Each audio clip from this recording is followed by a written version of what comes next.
Hey, thanks for tuning in. I'm Paul Gustafson, and this is Healthy Hypnosis. This is a show that helps to educate, to enlighten people on the serious-minded, helpful side of the field of hypnotherapy. Later on in the show, we're going to have a nice chat with my friend Analese here, who came to see me for fear of her exam stress. But before we get to her story, we're going to go to the news.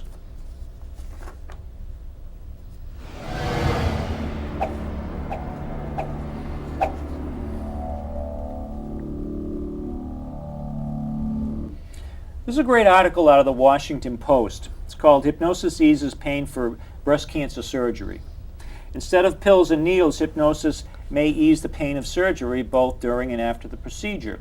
According to a new study, women who received hypnosis before breast cancer surgery needed less anesthesia during the procedure, reported less pain afterwards, and needed less time in the operating room, had reduced costs.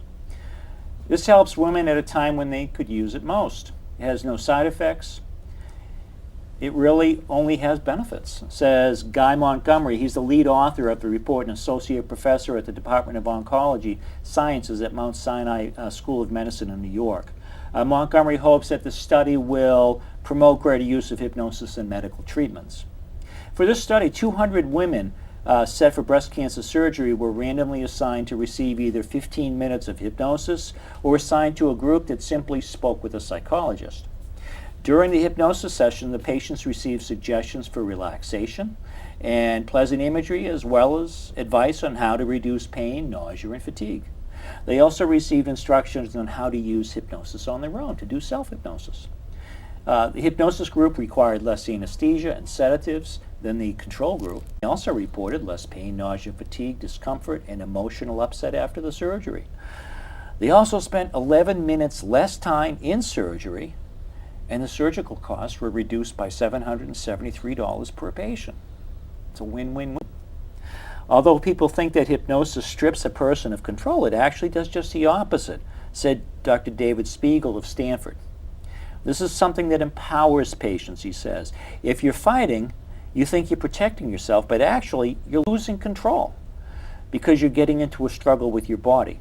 You can teach people to float instead of fight. I like that. I'm going to use that. You get the body comfortable and think more clearly. If thoughts can make the body worse, it follows that thoughts could actually make the body feel better. But will hypnosis catch on with healthcare providers? That's the big question. We have this inbuilt skepticism, what goes on in the brain and the mind, and the idea is that only the real intervention is a physical one. Yet what surprisingly distinguishes us in this huge brain and the top of our bodies, Spiegel says, it seems more scientific and desirable to give drugs than it does to talk to people and have them reorganize the way they're managing their bodies. There are other obstacles. Many doctors find it more expedient to write a prescription than to learn to do hypnosis. Also, there's no industry pushing this technique as there is with drugs. So on the positive side, little investment is needed to get hypnosis program going. Montgomery says a psychologist or nurse could get training in a short period of time. So hypnosis is definitely breaking into the mainstream more and more. This is a great article that was posted in the Washington Post online. So we're going to go right from in the news. We got a lot of stuff going on in this show, you know, Healthy Hypnosis. We keep it rolling. We're going to go right to the mailbag now and see what these people are emailing me about.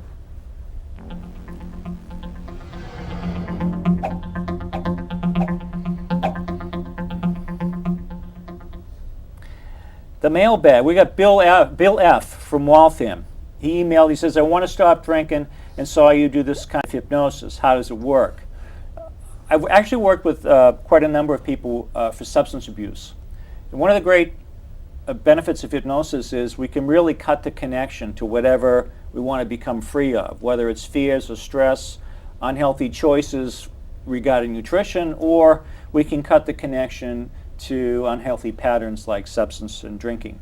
Another benefit of hypnosis for substance abuse is that we can stimulate the flow of endorphins with hypnosis. We can create a sense of euphoria that is more preferable to the substance. There's no side effects, there's no hangovers, And my clients learn how to do this on their own so that they can create that feeling anytime, anywhere.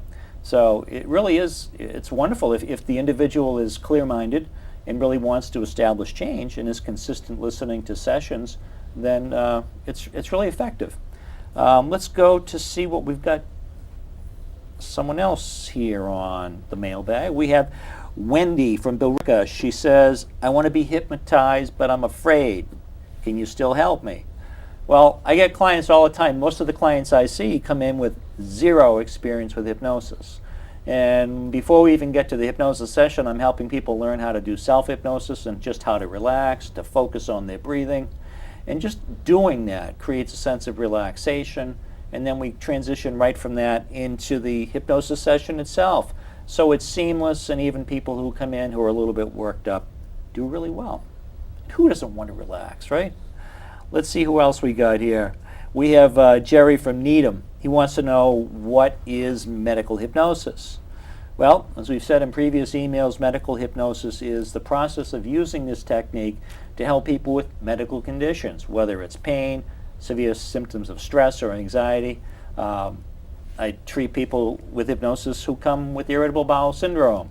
So hypnosis, we can use words, access the subconscious to make physical changes with how we feel and how efficiently our body operates. And lastly, Eileen from Westboro writes, does anybody ever research hypnosis?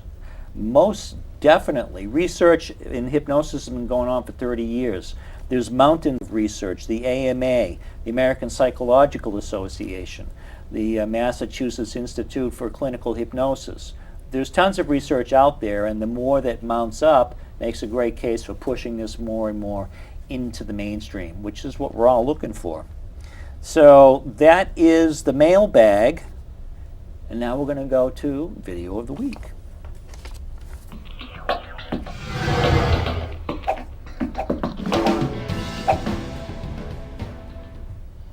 This is a really great video. I think you're going to like it. Meg Wolf from Cape Elizabeth, Maine, a 14-year survivor from advanced breast cancer. Meg is a plant-based eating advocate and life coach who followed a macrobiotic healing diet after being told by doctors that her cancer would probably return within a year, even with conventional treatment, which she did. She then adopted a plant-based way of eating, and she still enjoys it today. Let's go to the tape. This is Meg when she won that 2007 Spirit of Life Award. Her kitchen was a mecca of macrobiotic cooking activity then, and it still is now. First of all, down the bottom, these are my very favorite because they're beans from Maine. They're the pesticide-free Maine-grown beans, which are kidney, yellow eye, and Jacob's cattle beans. And they also make one other type, which is a soldier bean, but I ran out of those early on. Meg is a living, breathing endorsement for a plant-based diet. She'll be the first to tell you that surgery, radiation, and chemotherapy helped her fight bone cancer, to which she lost a leg, and then breast cancer. But that second diagnosis triggered what has become a passionate belief that what we eat can have a lasting impact on our health. Well, for instance, my own story is a good example. Besides cancer, I had my shopping bag of illnesses.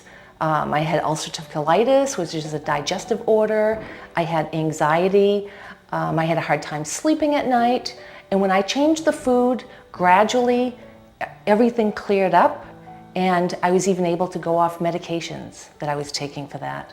It's been 14 years now since Meg's breast cancer. In that time, she's written 2 books and begun counseling and guiding hundreds of people on how to eat a plant-based diet, including her regular appearances on Good Day Maine. We told you about the beans. Meg says there are 4 other food groups you want to have in your kitchen. Grains. And then I have grains. This is millet, which is a small grain. Steel-cut oats, and these are steel-cut oats. Those grow in Maine as well. Vegetables. Just add more vegetables to your diet. Go to the grocery store, see what's beautiful that's in the produce section, and pick something that attracts you, maybe something that you haven't tried before. Fruits. Eating fruit, I recommend that you eat the whole fruit rather than fruit juices. And the fruits that I like to buy are the ones that grow in our climate and usually seasonal. And the only one that might make you squirm. Yeah, I also highly recommend sea vegetables, and we have the best ones here in Maine in our pristine waters. I hate for you to see my cupboards. No. It's like everything's going to fall out when I open it. This will make people feel better. Oh, that's so true. Okay, here's the Alaria that I was talking about, which is a wild Atlantic wakame. For the first timers, Meg recommends breaking off a small piece of seaweed and throwing it in some soup. It's all about the nutrition, and honestly, it tastes pretty good. It's a little bit salty. Oh, that's not bad. Not bad, is it? Meg says we're lucky in Maine with local produce. She even grows some of her own. I eat greens every day, and greens to me are usually either the collards or mostly kale, watercress, the green tops of vegetables. Though it might seem overwhelming at first, Meg says any of us can make small changes in the right direction. I really like to help people where they're at. So even if it's just making a transition to a more plant-based diet, if that's what they want to do, I like to help them do that. I don't want people to see me in the grocery store and take their cart and turn the other way.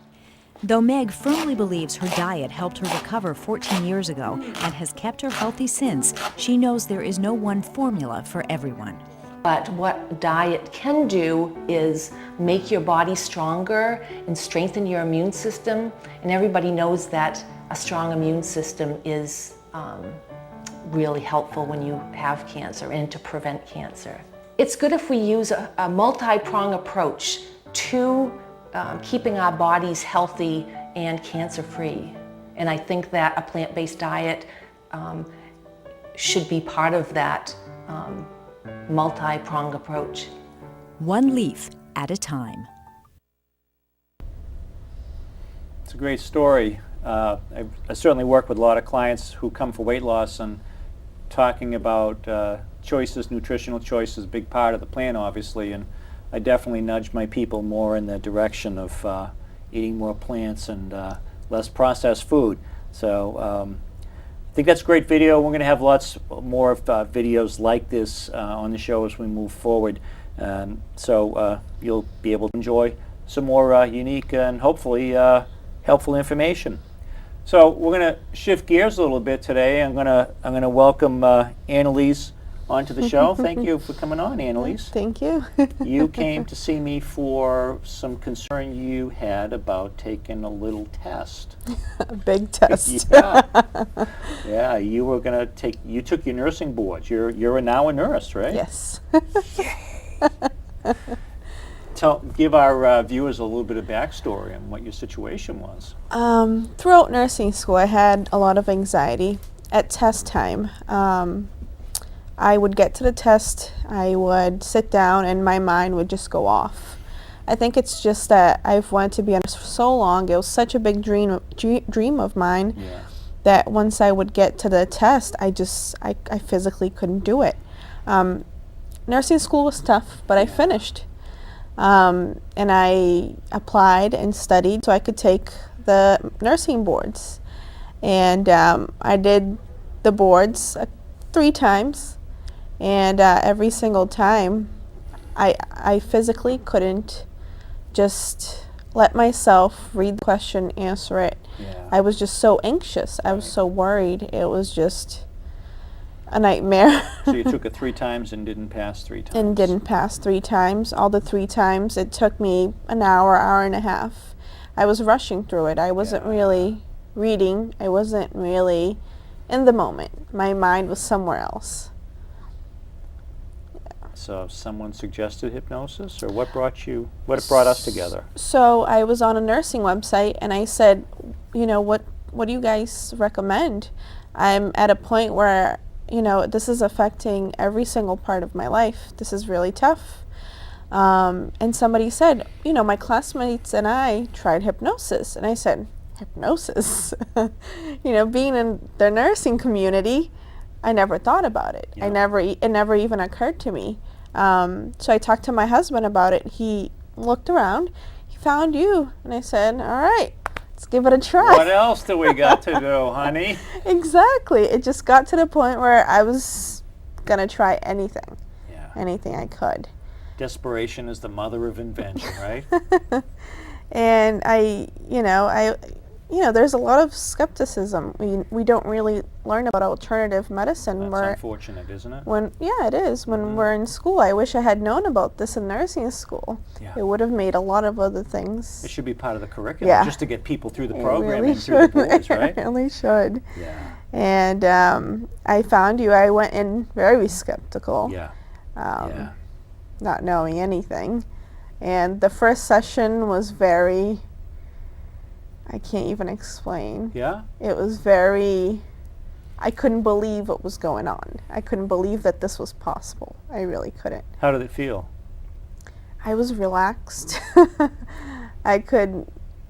It's just so hard to explain. It's just such a different feeling. And it didn't just help the anxiety, it helped so many other things. I could sleep better, I could do other things.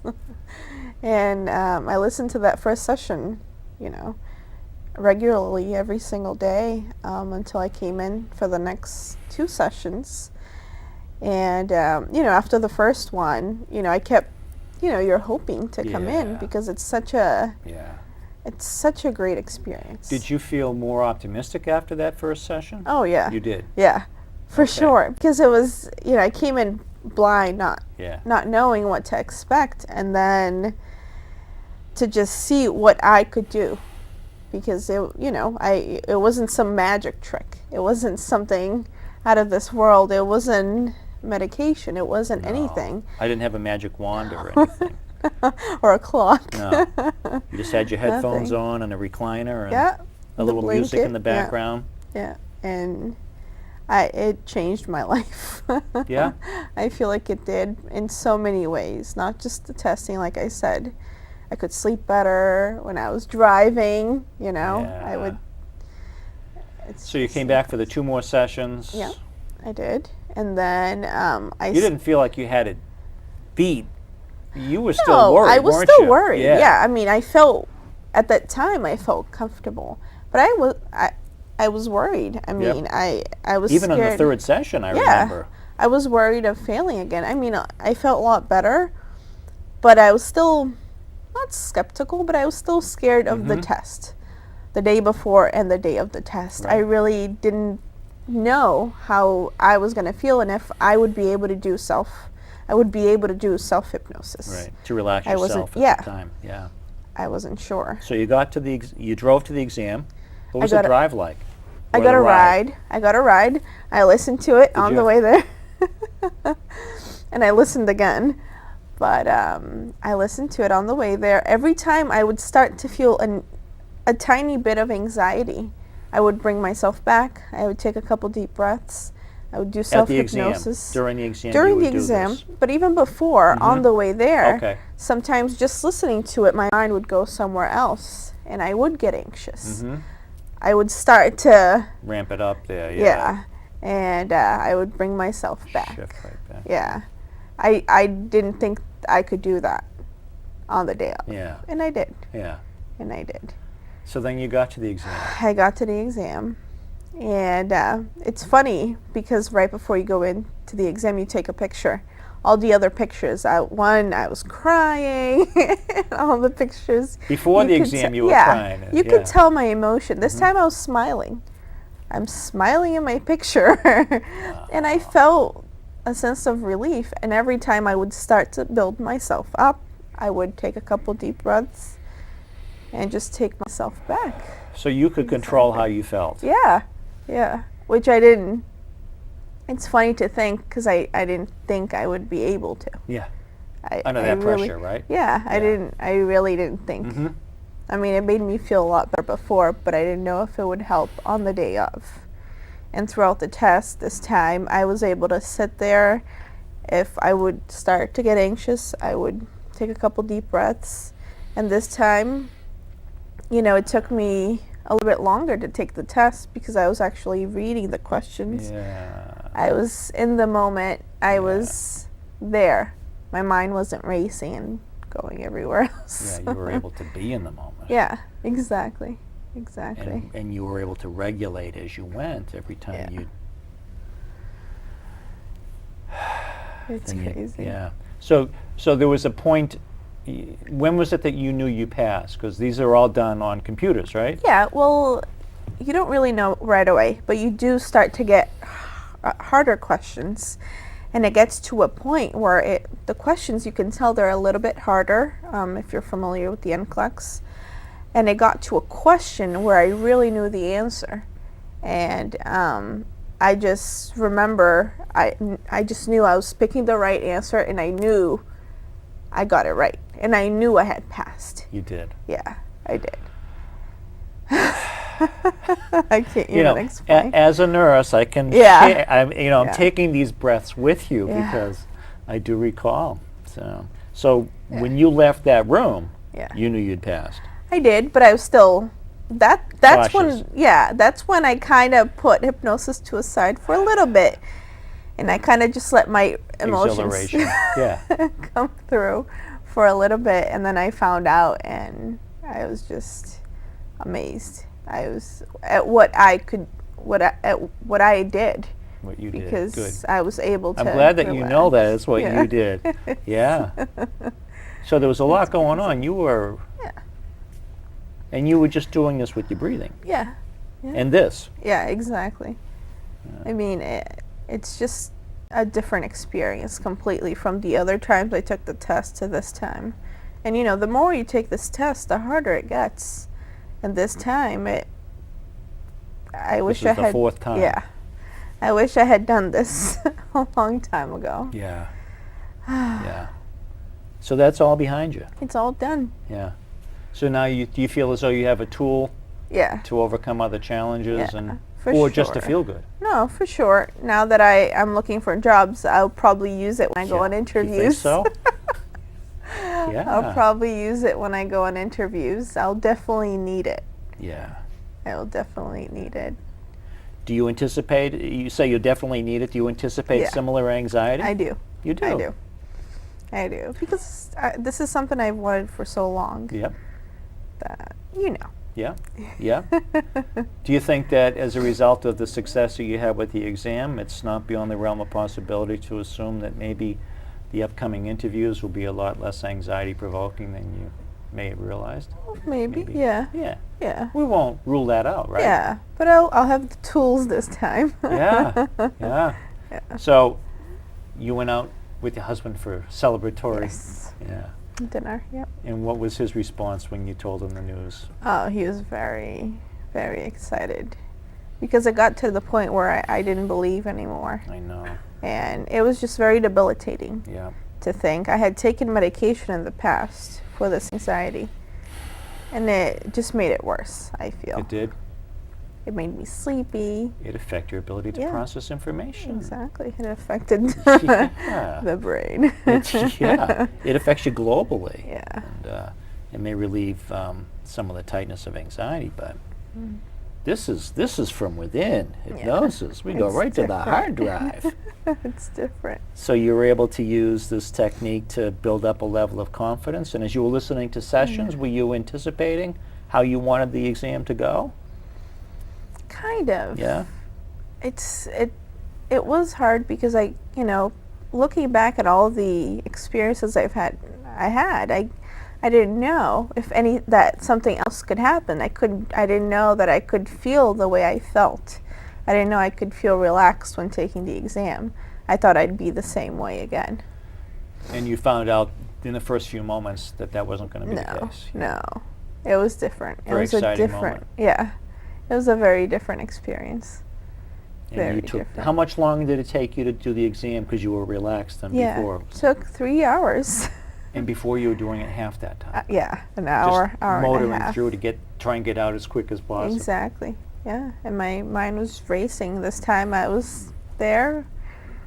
And I really regret not doing this throughout nursing school because I think I would have had a better grade. Yeah, GPA. Yeah, right, bumped exactly. that right up. So you had problems with exams throughout. I did. Yeah. I did. It was difficult. Yeah. Well, it's all over, right? Yeah, it is. And now you get some. Do you have interviews planned? Well, I've been applying. I'm Yeah. waiting for callbacks. Mm-hmm.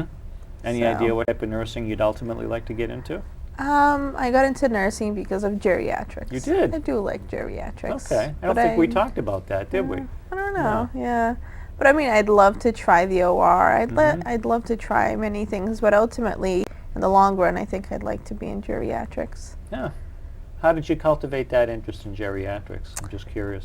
Just growing up, Mhm. my grandparents passed Okay. away when I was little, Okay. and I think that's You made that connection. Yeah, you were taking care of Yeah. them, weren't you? Yeah. Yeah. So Well, so now you're off into a beautiful new exciting career in nursing. yeah. And well, I'm really so thankful that you came on to tell your story. And it's I'd rather Thank you. people hear from clients and what their experience is like. So it wasn't what you expected? No. Yeah, No. you didn't know what to No. expect. No, I didn't. Yeah, Especially, like I said, coming from the nursing field. yeah, I didn't think it was possible without a medication or something. yeah. Well, thank you so much for sharing your story. No problem. Thank It's you. been wonderful. It was great working with you, and you'll have to keep in touch and let me know how this career Yeah. goes. Hey, folks, that's it for Healthy Hypnosis for this episode. I really appreciate you for tuning in, and please keep us in mind next time down the road. We got a lot of great episodes coming up. I'm Paul Gustafson. This has been Healthy Hypnosis, and we'll see you next time.